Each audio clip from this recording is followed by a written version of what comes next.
Welcome everybody to the tunnel turn, where it gets a little bit hairy. But that's the way we like it. Absolutely. I'm Phil, this is Christina, and today is race day. Woohoo! Which means we're doing the power rankings for the Coca-Cola 600. Before we get into all that, I gotta run my big mouth about something. Chase Elliott got an interview yesterday. Yay! Yes, he did. Yes, he did. The interviewer asked him if he had any regrets about his on-track gesture. Right, the big bird, number one. You're number one, buddy! Well, he said, no regrets. I thought it was warranted, and I thought he was deserving. And awesome. I gotta say that I like that. I miss personality in NASCAR. I really do. It seems like since some of the older drivers that we like of old have passed, they've kind of whitewashed all the drivers. So right. Nobody can do anything. Nobody can say anything. You're fined. You're everything. You can't do nothing. Yep, and that doesn't help bring in more fans, but races like this does, which is very good right now because right now there is no Indianapolis 500 today. There is no Grand Prix at Monaco today. There's no NBA playoffs, NHL playoffs, no baseball, none of that. Right now, all the focus on the sports world is on NASCAR, which is a great opportunity for NASCAR to get new fans. Not to mention, personality equals passion. That's right, and that gets attention. It's very good for the sport.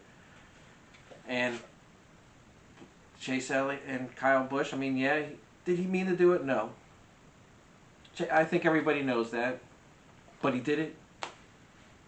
But I think it's time to move on to now to Charlotte. You know, hopefully it's left behind. You know, they did ask him if he would possibly retaliate.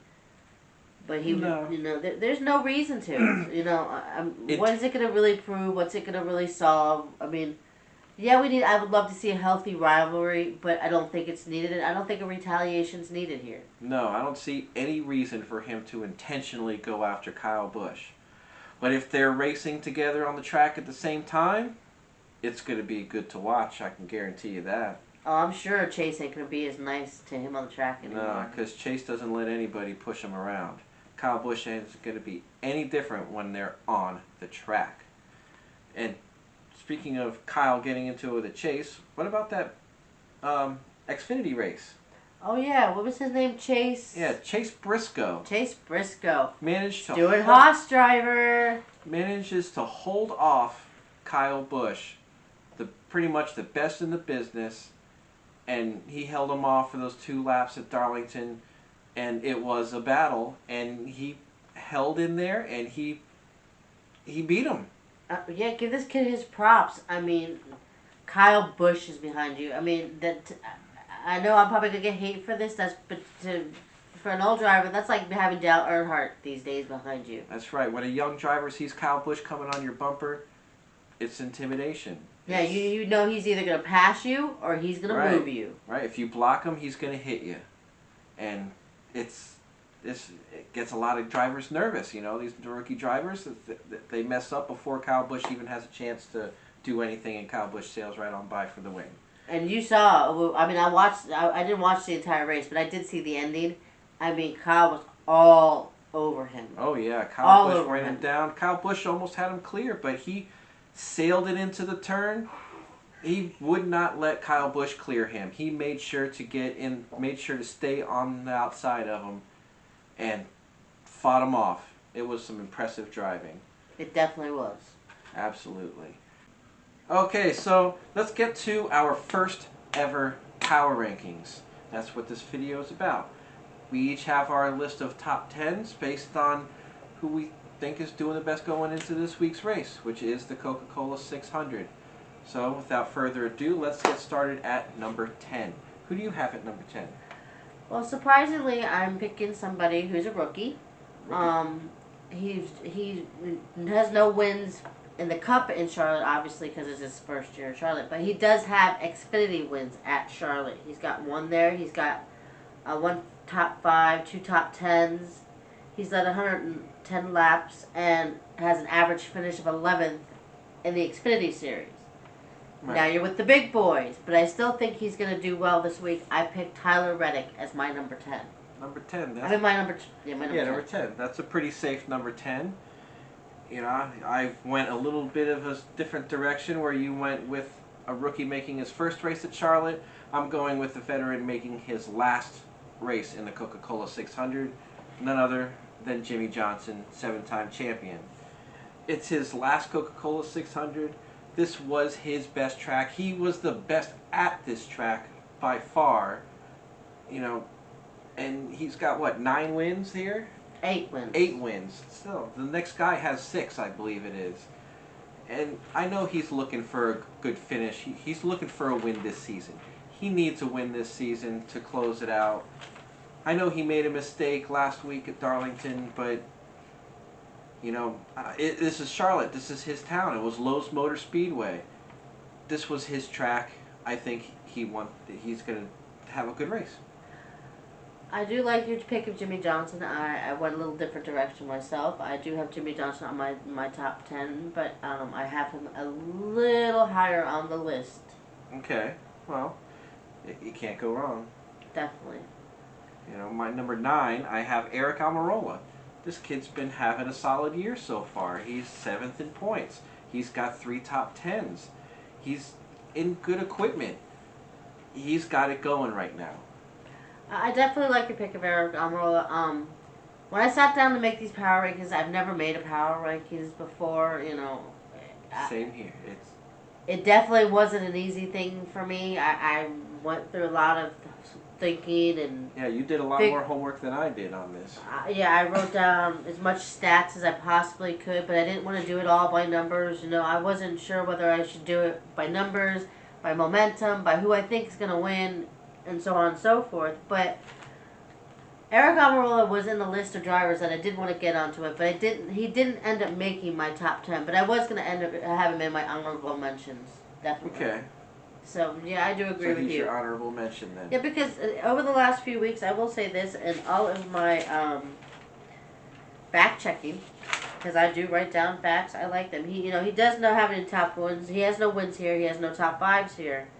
His average finish is 17th here, so that's a little rough for me. That is a bit low. But I will give him, over the last 6 races, he has improved. And Daytona and Las Vegas, he was both in the 20s, but after that, he was top 10 with an 8, top 10 with another 8th place. When we went into Darlington, he was 12th. The second Darlington, he was 7th. So he just seems to be moving up and up every race anyway. Right. That's why I say he's in better cars. Definitely. Tony Stewart has been giving him better equipment, and he's putting that good equipment to use. My number 9 is Matt DiBenedetto. Matt DiBenedetto. Man, that name's a tongue twister. It is a tongue twister. I know if you go down his stats, he's got a lot of goose eggs. I'll give you that. But if you go through the last 6 races, he just keeps getting better and better. Yeah, well, that's a product of better equipment, too. You know, versus being in that number 95 car that I can't even remember who owns that team, but the 21 car is a much better team, the Wood Brothers. It's old school team. I love the 21 car. It's one of my favorite cars when I first started watching NASCAR. No matter who was in it, I always liked that car, so I'm happy to see that car getting better and better. Yep, and in 6 races in it, he's already got a couple top 10s and a top 5, and he's 9th in points. So, maybe he is pretty good. Only time will tell. Alright, so how about number 8? Well, number 8, I have Matt Kenseth. Matt the Brat Kenseth. That's a good choice. Honestly, he just missed my list, but it happens. Well, then I think you're missing out. Because, look at it this way. He's only 2 races back. He's got, let's see, let me go back to the right page. While I'm looking for Matt Kenseth, let's talk about Charlotte. Don't forget, he came into the race like he hasn't missed a beat. That's right. And he's won before at Charlotte. He has a good history at Charlotte. He's got a couple wins, one of them being in the 600. So just because he's been gone for a year doesn't mean he hasn't been around getting it done for the 18 years previous to that. Well, look at the last 2 Darlingtons. I mean, other than bad luck, he was running good. Yeah, his car broke. I mean, his finishes don't really show it. I mean, he had a top 10 the first Arlington, in the Real Heroes 400, I think it was. The Real Heroes 500. 500. 400. 400, okay. And then we had the Toyota 500K. Yes. He finished 30th, but once again, that was bad luck. So his finishes don't show how good he was doing. But let's go back to Charlotte. Like you said, he has 2 wins. He's got 12, count them, 12 top 5s, That's 20 funny. top 10s, 2 poles. Out of how many races? Out of 38 races. 38 races. That's more than half the time in the top 5. Yeah, Top that gives 10. him an average finish of 13 and a half. That's pretty good. It's not Jimmie Johnson good at Charlotte, but Jimmie Johnson is just on a whole nother level of everybody else. So that's really not a fair comparison. You're right. It's not a fair comparison. Well, what's All your number 8? At number 8, I have Brad Keselowski. It may be a little bit low, but everybody else above him that's just where he fell. And number 8. I mean, he's got a couple stage wins. He doesn't have a win yet. Maybe that's why he's a little low. He hasn't broke through this season. But 3 top 10s, he's 6th in points, and he's number 8 on my list. I think he'll be top 10, but that might be about it. Well, color me left out because for some reason I forgot to add Keselowski to my top 10, but I do agree with you. Man. You can never count Keselowski out at any track. He's one of those versatile drivers that no matter what track you put him on, he's going to bring you a good finish. That's right. And I guess at least he made my list. But okay, so at number 7, I have Kurt Busch. And Kurt Busch is just a great driver. We know he gets it done at Charlotte.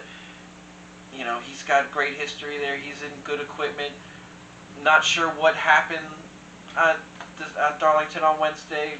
I guess they just missed the setup.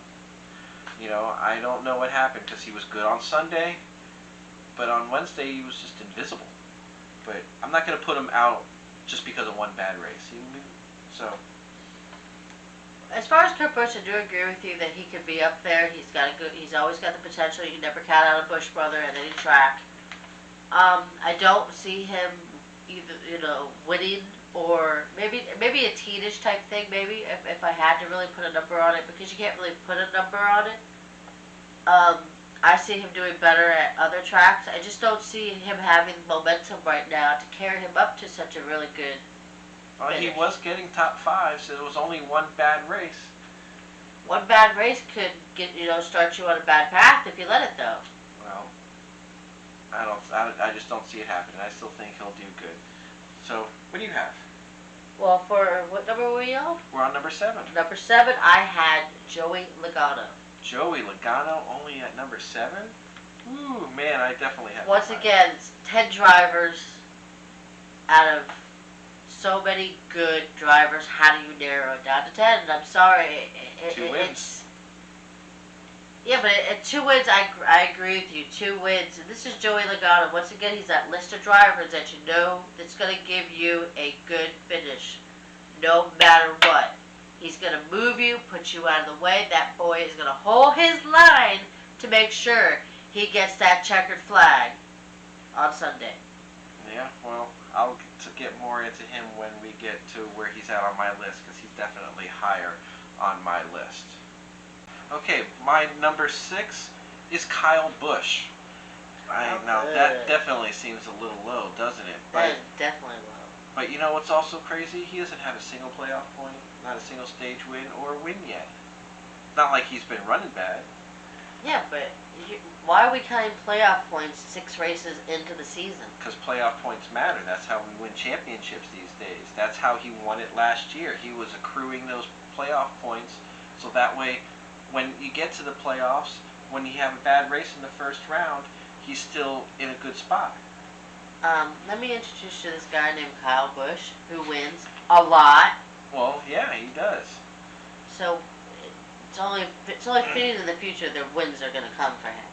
Well, believe me, I would love to move him up because I'm definitely a fan of the number 18 M&M's Toyota. That's probably my number 1 right now.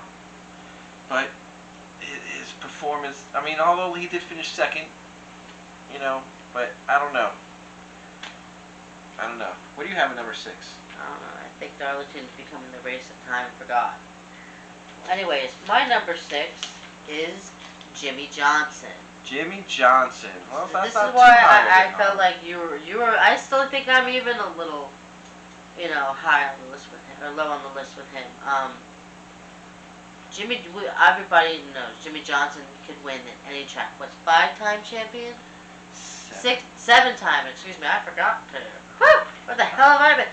7-time champion. Come on, this man can win at any track. That is care true. what He track has won at it any is. track. What track hasn't he won at? Honestly. And I'm sorry, but Charlotte is the house that Jimmie Johnson built. Yes, it is. It was Lowe's Motor Speedway. If you go on all-time lap leaders, which I checked into, he is second on that list with names like Harry Gant, Dale Earnhardt.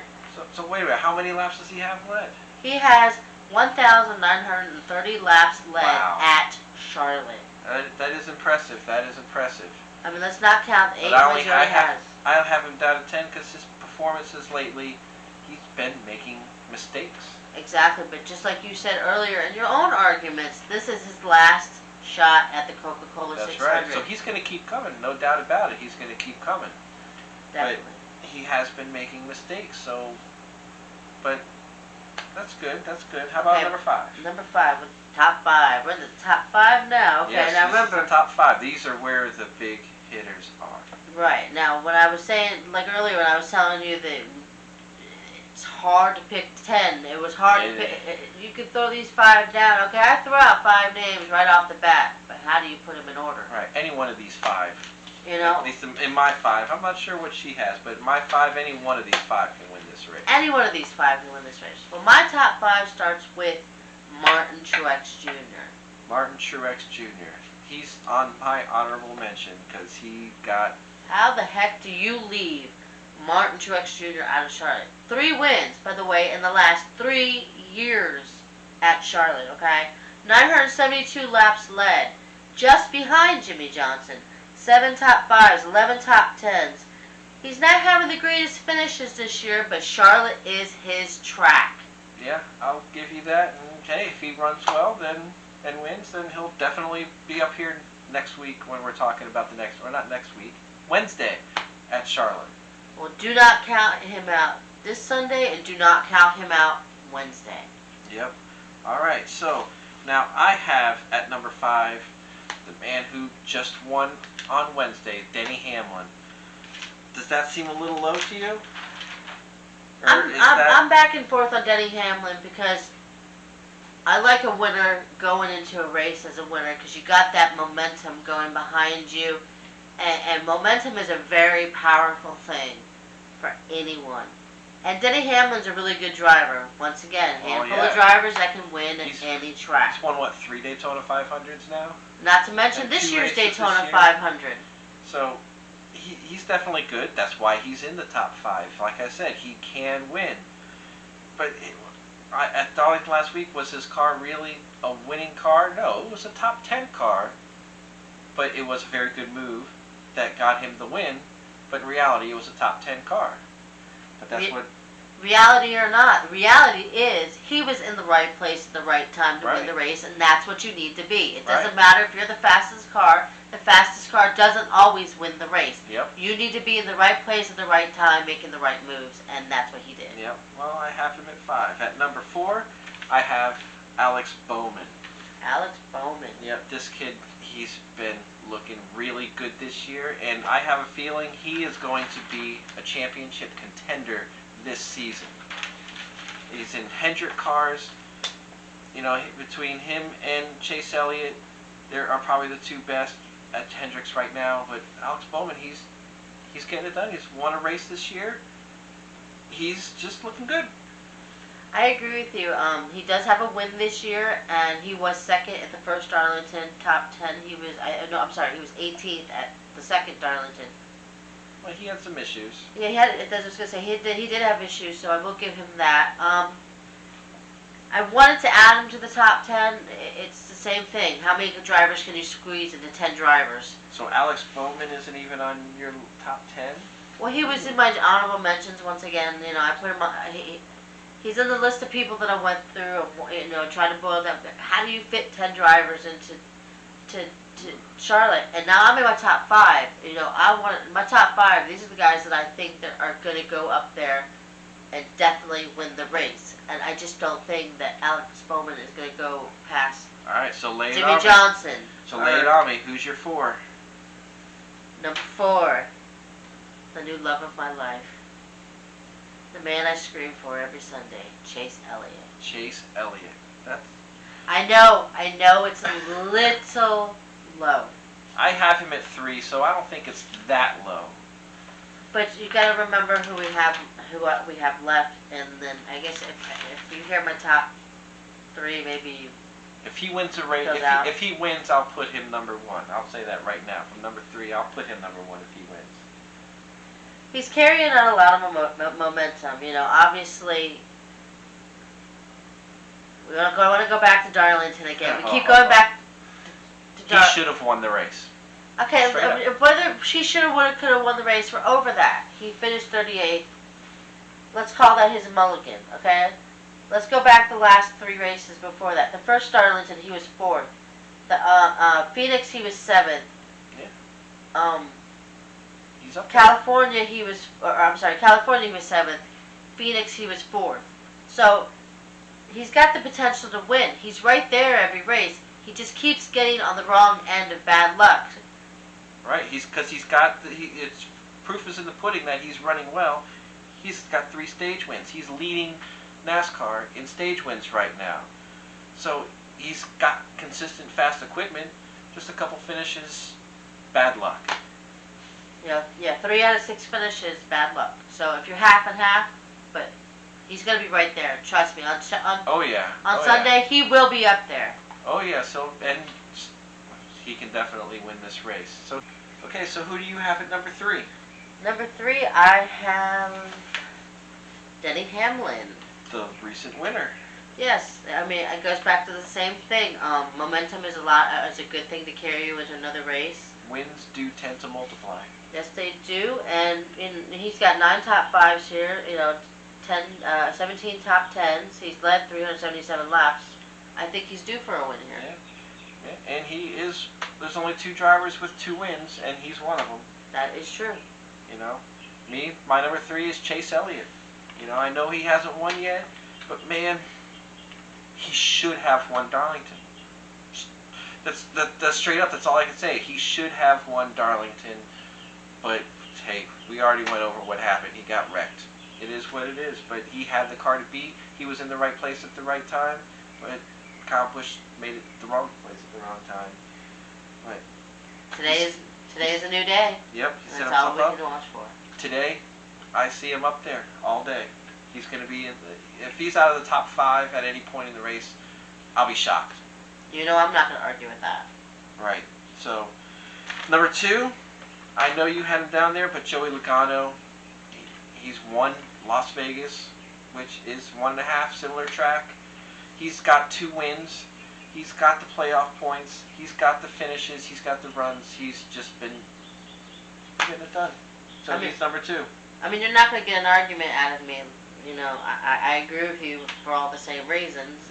It's all semantics. It's all a matter of numbers and balances. You know, it's the same thing. Yeah. Joey Logano can get it done in Charlotte, and he has. Right, and he has been getting it done. And I don't see a reason to not have him number 2. I was even debating putting him number 1. But, you know, I ended up not going with him number 1. But first, let's get to your number 2. What do you have? Well, my number 2, I have Kyle Busch. Kyle Busch, a winless Kyle Busch. You can keep saying winless. That's going to change on Sunday. You could. That could change at any racetrack on Sunday. Kyle Busch is, out of the lap leaders article that I read, the one with Jimmie Johnson being 2nd, Kyle Busch was 7th on that list. And he's also led 1,449 laps at Charlotte. Oh, that's good. Hey, Billy, I would love it. I'm a fan. You know, and if I have to eat my own words, and then you'll see me either tomorrow when we have our review. I'll be eating my words. Not to mention he's won from the pole before, in 2018. Yeah, but we don't know who's on the pole yet, so, you know, it's hairy. We'll see.